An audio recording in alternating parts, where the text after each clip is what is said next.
Hello guys, kain tayo ng buko salad.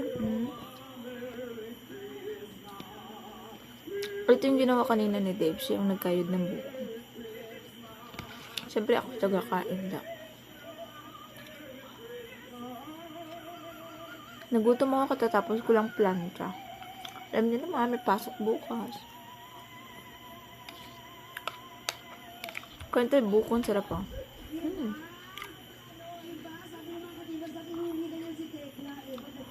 Ang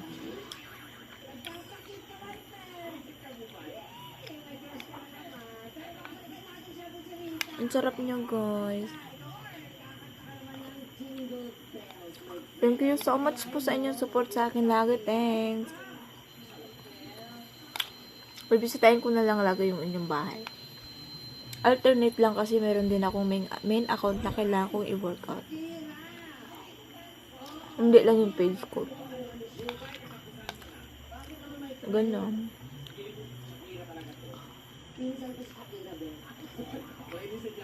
Busin ko na agad to kasi. Pero makapatunaw-tunaw ako, hindi mamaya matutulog na ako. Ang sarap niya buko salad. Kasi pagbalik namin dito nung nakaraang Sunday, may dala kami, balik dalang buko. Doon lang, girl.